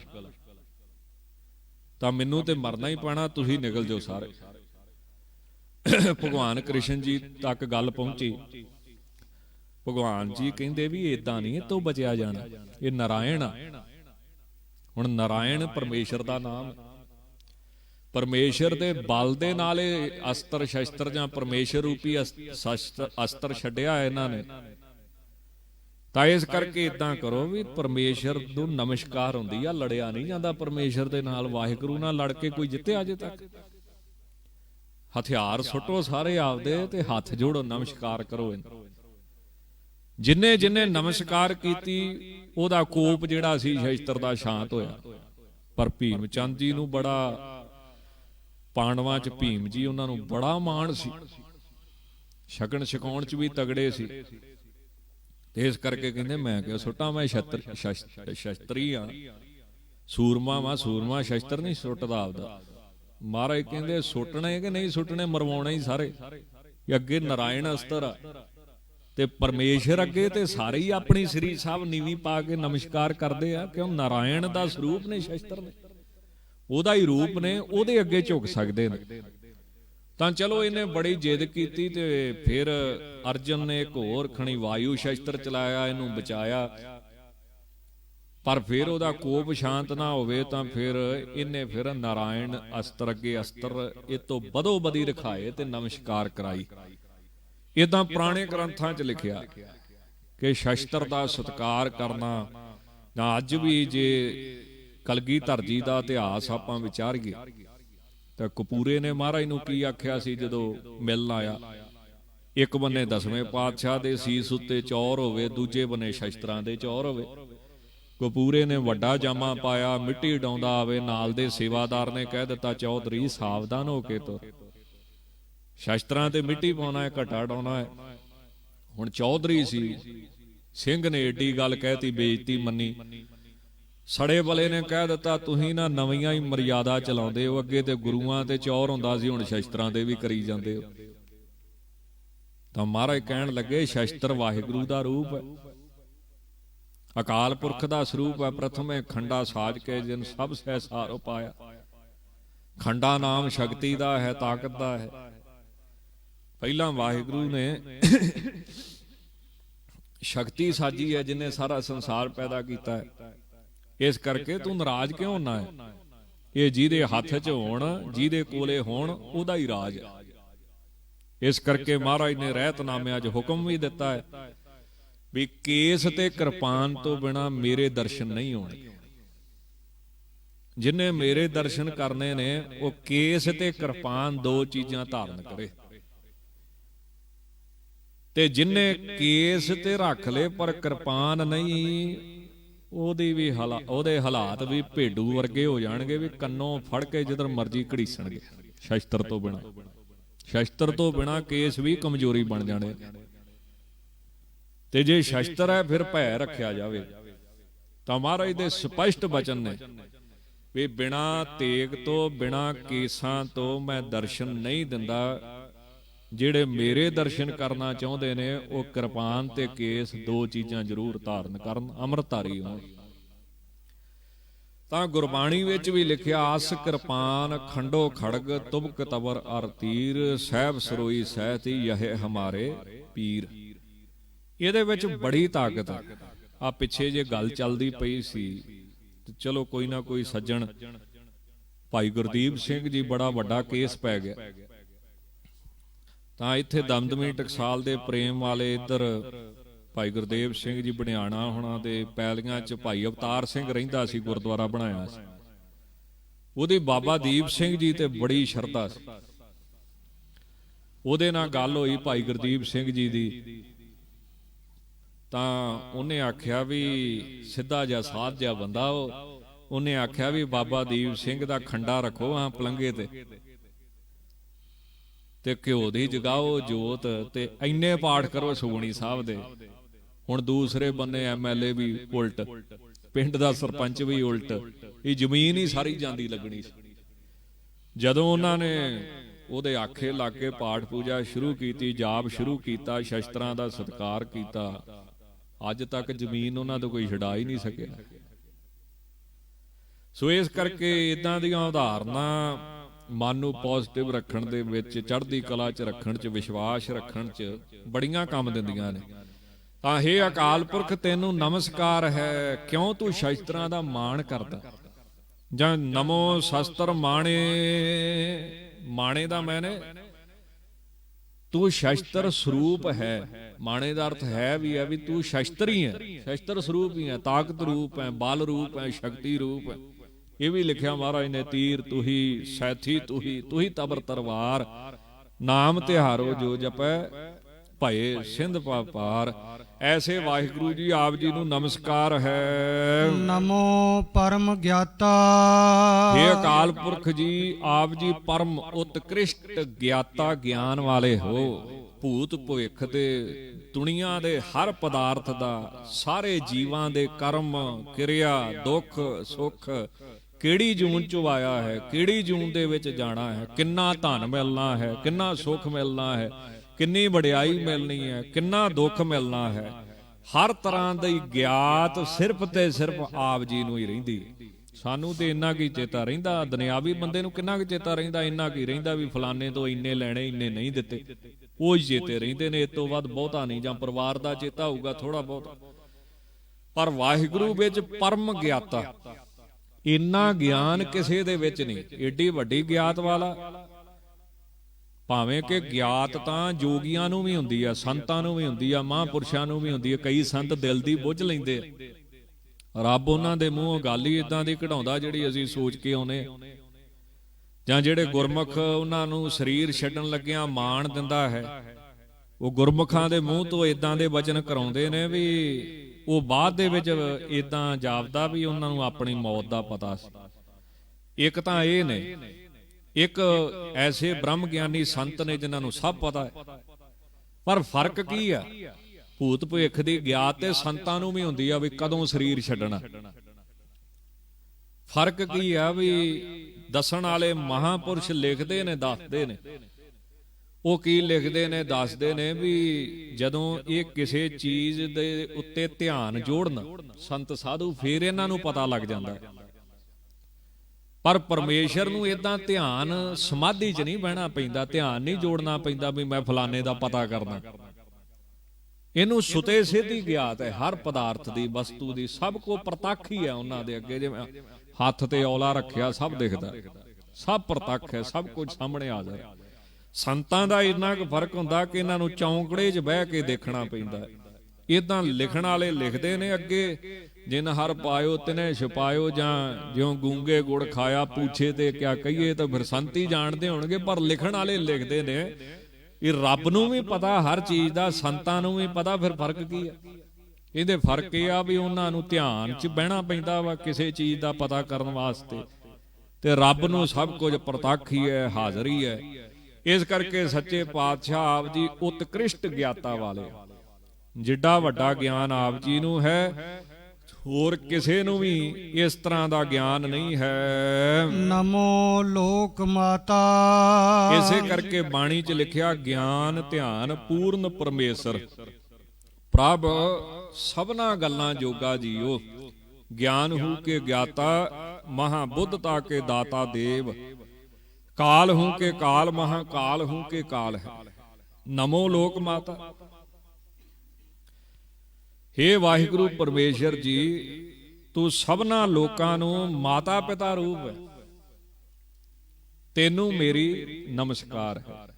ਪਰਮ ਗਿਆਤ ਵਾਲੇ ਵਾਹਿਗੁਰੂ ਨੂੰ ਨਮਸਕਾਰ ਹੈ। ਮਾਤਾ ਸਰੂਪ ਪਿਤਾ ਸਰੂਪ ਪਾਲਣਾ ਕਰਨ ਵਾਲੇ ਵਾਹਿਗੁਰੂ ਨੂੰ ਵੀ ਨਮਸਕਾਰ ਹੈ। ਹਰ ਜੀ ਮਾਤਾ, ਹਰ ਜੀ ਪਿਤਾ, ਹਰ ਜੀ ਉਪਰਤ ਪਾਰਕ, ਹਰ ਜੀ ਮੇਰੀ ਸਾਰ ਕਰੇ, ਹਮ ਹਰ ਕੇ ਬਾਰਕ। ਐਸੇ ਵਾਹਿਗੁਰੂ ਨੂੰ ਨਮਸਕਾਰ ਹੈ। ਅਪੇਖੀ ਅਪਰਮੀ ਅਭੋਗੀ ਅਭੁਗਤੇ। ਇਹ ਅਕਾਲ ਪੁਰਖ ਜੀ ਆਪ ਜੀ ਅਪੇਖੀ, ਭੇਖਾਂ ਤੋਂ ਰਹਿਤ ਹੋ। ਅਪਰਮੀ, ਭਰਮ ਤੋਂ ਰਹਿਤ ਹੋ। ਅਭੋਗੀ, ਅਭੁਗਤੇ। ਜਿਹੜੇ ਸੰਤ ਜਨ ਸੰਸਾਰ ਦੇ ਭੋਗਾਂ ਤੋਂ ਰਹਿਤ ਨੇ, ਅਭੋਗੀ ਨੇ, ਉਹ ਸੰਤ ਜਨ ਤੇਰੇ ਗਿਆਨ ਨੂੰ, ਤੇਰੇ ਆਨੰਦ ਨੂੰ ਆ ਵਿਸ਼ੇਸ਼ ਕਰਕੇ ਭੋਗਦੇ ਨੇ, ਜਾਣ ਲੈਂਦੇ ਹਨ। ਉਹਨਾਂ ਦੀ ਆਤਮ ਗਿਆਨ ਹੀ ਖੁਰਾਕ ਬਣ ਜਾਂਦੀ। ਜਿਵੇਂ ਅਖੰਡ ਕੀਰਤਨ ਤਿੰਨ ਭੋਜਨ ਚੂਰਾ, ਉਹਨਾਂ ਦਾ ਭੋਜਨ ਕੀ ਹੈ? ਵਾਹਿਗੁਰੂ ਦਾ ਨਾਮ, ਵਾਹਿਗੁਰੂ ਦਾ ਕੀਰਤਨ। ਜਾਂ ਫਿਰ ਬ੍ਰਹਮ ਗਿਆਨੀ ਕਾ ਭੋਜਨ ਗਿਆਨ।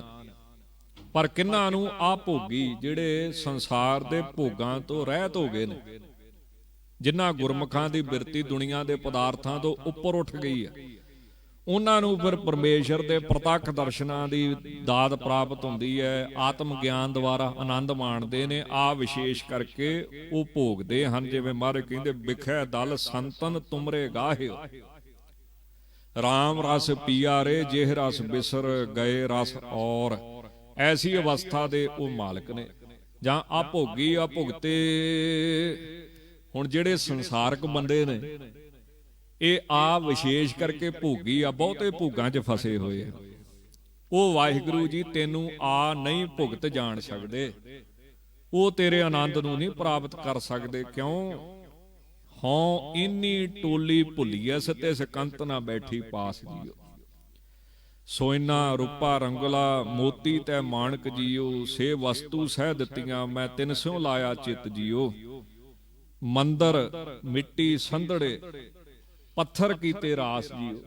ਹਉ ਇੰਨੀ ਟੋਲੀ ਭੁੱਲੀਐਸ, ਤਿਸ ਕੰਤ ਨਾ ਬੈਠੀ ਪਾਸ ਜੀਓ। ਇਸ ਕਰਕੇ ਦੁਨਿਆਵੀ ਪੁਰਸ਼ ਜਿਹੜੇ ਭੋਗਾਂ 'ਚ ਫਸੇ ਨੇ, ਉਹ ਨਹੀਂ ਆ ਵਿਸ਼ੇਸ਼ ਕਰਕੇ ਆਪ ਜੀ ਨੂੰ ਭੁਗਤੇ ਜਾਣ ਸਕਦੇ। ਨਮੋ ਜੋਗ ਜੋਗੇਸ਼ਵਰੰ ਪਰਮ ਜੁਗਤੇ। ਇਹ ਅਕਾਲ ਪੁਰਖ ਜੀ ਆਪ ਜੀ ਜੋਗ ਜੋਗੇਸ਼ਵਰੰ, ਜੋਗੀਆਂ ਦੇ ਵੀ ਜਿਹੜੇ ਵੱਡੇ ਜੋਗੀ ਨੇ, ਉਹਨਾਂ ਦੇ ਵੀ ਈਸ਼ਵਰੰ, ਉਹਨਾਂ ਦੇ ਵੀ ਈਸ਼ਵਰ ਹੋ। ਤੇ ਪਰਮ ਜੁਗਤੇ, ਸਭ ਦਾ ਪਰਮ ਪਰਾਰੂਪ ਹੋ।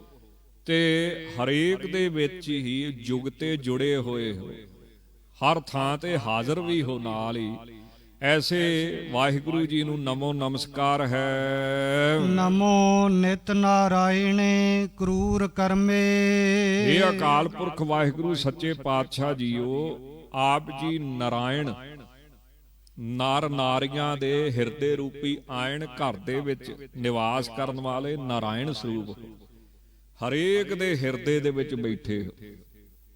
ਔਰ ਕਰੂਰ ਕਰਮੇ, ਕਰੂਰ ਭਿਆਨਕ ਕਰਮ ਦੇ ਕਰਨ ਵਾਲੇ। ਭਿਆਨਕ ਕਰਮ ਕੀ ਹੈ? ਦੁਸ਼ਟਾਂ ਨੂੰ ਮਾਰਨਾ, ਪਾਪੀਆਂ ਨੂੰ ਨਰਕਾਂ ਵਿੱਚ ਸਜ਼ਾ ਦੇਣੀ, ਜਾਂ ਯਾਹੀ ਕਾਜ ਧਰਾ ਹਮ ਜਨਮੰ ਸਮਝ ਲਿਓ ਸਾਧੂ ਸਭ ਮਨਮੰਗ ਧਰਮ ਚਲਾਵਨ ਸੰਤੋ ਬਾਰਨ ਦੁਸ਼ਟ ਸਭਨ ਕੋ ਮੂਲ ਉਪਾਰ। ਜਿਹੜੇ ਦੁਸ਼ਟ ਨੇ ਇਹਨਾਂ ਨੂੰ ਖਤਮ ਕਰਨ ਰੂਪੀ ਭਿਆਨਕ ਕਰਮ ਆਪ ਜੀ ਕਰਦੇ ਹੋ।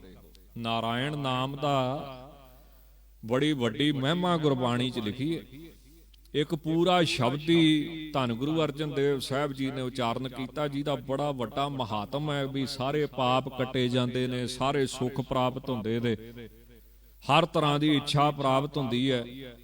ਉਸ ਸ਼ਬਦ ਦਾ ਜਾਪ ਕੀਤਿਆਂ ਨਰਕਾਂ ਦੇ ਵਿੱਚ ਨਹੀਂ ਪੈਂਦਾ ਹੈ।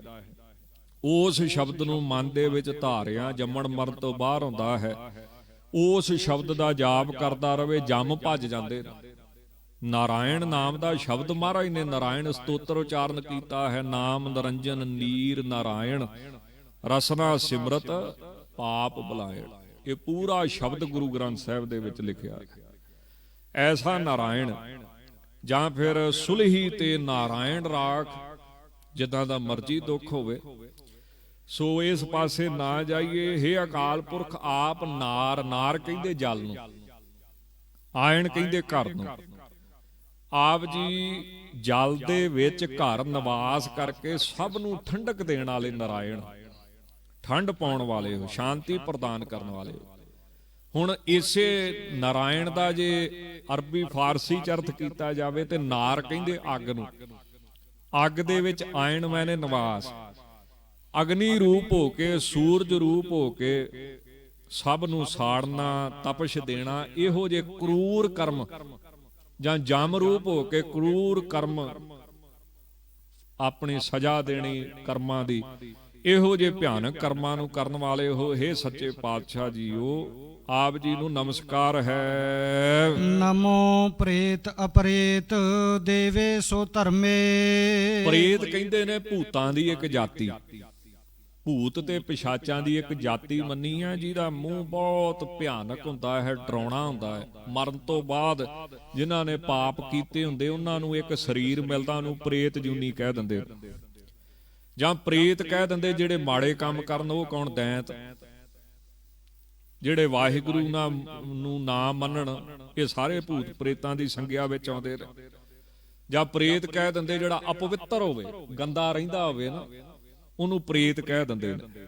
ਤੇ ਆ ਪ੍ਰੇਤ ਜਾਂ ਫਿਰ ਪ੍ਰੇਤ ਕਹਿੰਦੇ ਮਰੇ ਹੋਏ ਨੂੰ। ਜਿਵੇਂ ਕਿਸੇ ਦੀ ਮੌਤ ਹੋ ਗਈ, ਹੁਣ ਮਰਨ ਤੋਂ ਬਾਅਦ ਉਹਦੀ ਜਿਹੜੀ ਰੂਹ ਆ ਉਹਦਾ ਨਾਂ ਕੀ ਪੈ ਜਾਂਦਾ? ਪ੍ਰੇਤ। ਤੇ ਆ ਪ੍ਰੇਤ ਕੀ ਹੋ ਗਿਆ ਵੀ ਆ ਜਿਹੜਾ ਰਹਿਤ ਹੈ, ਪ੍ਰੇਤ ਮਰੇ ਤੋਂ ਮੈਨੇ ਅਮਰ, ਅਮਰ ਦਾ ਅਰਥ ਕੀ ਹੋ ਗਿਆ? ਦੇਵਤਾ ਜਾਂ ਜਿਹੜੇ ਚੰਗੇ ਬੰਦੇ ਨੇ, ਚੰਗੇ ਮਨੁੱਖ ਹੋ ਗਏ। ਤਾਂ ਨਮੋ ਪ੍ਰੇਤ ਅਪਰੇਤ ਦੇਵੇ ਸੋ ਧਰਮੇ। ਹੇ ਅਕਾਲ ਪੁਰਖ ਅੰਤਰਜਾਮੀ ਵਾਹਿਗੁਰੂ ਗਰੀਬ ਨਿਵਾਜ ਜੀਓ, ਆਪ ਜੀ ਜਿਹੜੇ ਪ੍ਰੇਤ ਅਪਵਿੱਤਰ ਨੇ, ਜਿਨ੍ਹਾਂ ਦਾ ਜੀਵਨ ਬਹੁਤ ਅਪਵਿੱਤਰ ਹੈ, ਉਹਨਾਂ ਨੂੰ ਆ ਪ੍ਰੇਤ ਪਵਿੱਤਰ ਕਰਨ ਵਾਲੇ ਹੋ। ਤੇ ਦੇਵੇਸ, ਵੈਸੇ ਪਾਠ ਹੈ ਦੇਵੇ ਸੋ ਧਰਮੇ। ਅਰਥ ਕਰਨ ਲੱਗਿਆਂ ਮਹਾਂਪੁਰਸ਼ ਕੀ ਕਰਦੇ ਨੇ? ਦੇਵੇਸ, ਦੇਵਤਿਆਂ ਦੇ ਵੀ ਏਸ ਇੰਦਰ ਹੋ, ਔਰ ਧਰਮੇ ਧਰਮਰਾਜ ਸਰੂਪ ਹੋ। ਹੇ ਅਕਾਲ ਪੁਰਖ ਜੀ, ਆਪ ਜੀ ਪਾਪੀਆਂ ਨੂੰ ਪਵਿੱਤਰ ਕਰਨ ਵਾਲੇ ਹੋ। ਦੇਵਰਾਜ ਇੰਦਰ ਸਰੂਪ ਵੀ ਤੁਸੀਂ ਹੋ, ਧਰਮਰਾਜ ਸਰੂਪ ਵੀ ਤੁਸੀਂ ਹੋ। ਇਹ ਜਿੰਨੇ ਰੂਪ ਨੇ ਸੋ ਆਪ ਜੀ ਨੇ ਧਾਰਨ ਕੀਤੇ ਨੇ। ਜਾਂ ਫਿਰ ਹੇ ਅਕਾਲ ਪੁਰਖ ਜੀ, ਤੁਸੀਂ ਆ ਪ੍ਰੇਤ ਦੇਵਤਾ ਹੋ, ਪ੍ਰੇਤ ਦੈਂਤ ਹੋ, ਦੇਵਰਾਜ ਦੇ ਇੰਦਰ ਹੋ, ਧਰਮੇ ਧਰਮ ਸਰੂਪ ਹੋ। ਇਹ ਸਾਰੇ ਸਰੂਪ ਸੱਚੇ ਪਾਤਸ਼ਾਹ ਜੀਓ ਆਪ ਜੀ ਨੇ ਧਾਰਨ ਕੀਤੇ ਹਨ। ਆਪ ਜੀ ਨੂੰ ਨਮਸਕਾਰ ਹੈ। ਨਮੋ ਰੋਗ ਹਰਤਾ। ਹੇ ਵਾਹਿਗੁਰੂ ਜੀ, ਨਮਸਕਾਰ ਹੈ ਆਪ ਜੀ ਨੂੰ। ਕਿਉਂ? ਕਿਉਂਕਿ ਸੰਪੂਰਨ ਰੋਗਾਂ ਨੂੰ ਹਰਤਾ, ਨਾਸ ਕਰਨ ਵਾਲੇ ਹੋ, ਰੋਗਾਂ ਨੂੰ ਕੱਟਣ ਵਾਲੇ ਹੋ, ਬਿਮਾਰੀਆਂ ਨੂੰ ਖਤਮ ਕਰਨ ਵਾਲੇ ਹੋ। ਨਮੋ ਰਾਗ ਰੂਪੇ। ਹੇ ਅਕਾਲ ਪੁਰਖ ਜੀ, ਆਪ ਜੀ ਹੀ ਰਾਗ ਰੂਪ ਹੋ। ਰਾਗ ਕਹਿੰਦੇ ਨੇ ਗਾਇਨ ਕੀਤੇ ਜਾਣ ਵਾਲੇ, ਜਿਹਨੂੰ ਗਾਇਆ ਜਾ ਸਕੇ। ਹੁਣ ਇਹਦੀ ਸਾਖੀ ਬੜੀ ਸੁੰਦਰ ਹੈ। ਸਮਾਂ ਵੀ ਪੂਰਾ ਹੋ ਚੁੱਕਾ, 1 ਘੰਟੇ ਦਾ ਸਮਾਪਤੀ ਦਾ ਸਮਾਂ ਹੋ ਗਿਆ ਹੈ। ਰਾਗ ਕੀ ਚੀਜ਼ ਹੈ? ਜਿਹੜੀ 7 ਸੁਰਾਂ ਦੇ ਬੰਧਾਨ ਤੋਂ ਪੈਦਾ ਹੁੰਦੀ, ਇੱਕ ਪਿਆਰੀ ਲੈ, ਇੱਕ ਸੋਹਣੀ ਧੁਨ, ਉਤਪੰਨ ਹੁੰਦੀ, ਜਿਹਨੂੰ ਨਾਮ, ਜਿਹਦਾ ਨਾਮ ਕੀ ਆ? ਰਾਗ। ਹੁਣ ਰਾਗ ਜਿਹੜਾ ਵਾ ਸਵਰ ਸਰੂਪ ਹੈ, ਤੇ ਸਵਰ ਜਿਹੜਾ ਵਾ ਉਹ ਸ਼ਬਦ ਸਰੂਪ ਹੈ।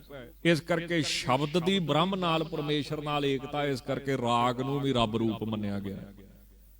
ਰਾਗ ਦੇ ਵਿੱਚ ਗੁਰਬਾਣੀ ਦਾ ਗਾਇਨ ਕੀਤਾ ਜਾਂਦਾ ਹੈ। ਇਸ ਕਰਕੇ ਹੁਣ ਜਿਹੜੀ ਰਾਗ ਦੇ ਵਿੱਚ ਆਨੰਦ ਆ ਜਾਂ ਪ੍ਰੇਮ ਪੈਦਾ ਕਰਦਾ, ਰਾਗ ਆਪਣੇ ਵੱਲ ਖਿੱਚਦਾ ਵਾ, ਗੁਰਬਾਣੀ ਵਿੱਚ ਕਿੰਨੀਆਂ ਉਦਾਹਰਨਾਂ ਦਿੱਤੀਆਂ ਨੇ ਵੀ ਘੰਡੇ ਹੇੜੇ ਦਾ ਸਵਰ ਹਰਨ ਨੂੰ ਆਪਣੇ ਪਾਸ ਖਿੱਚ ਕੇ ਲੈ ਜਾਂਦਾ ਹੈ।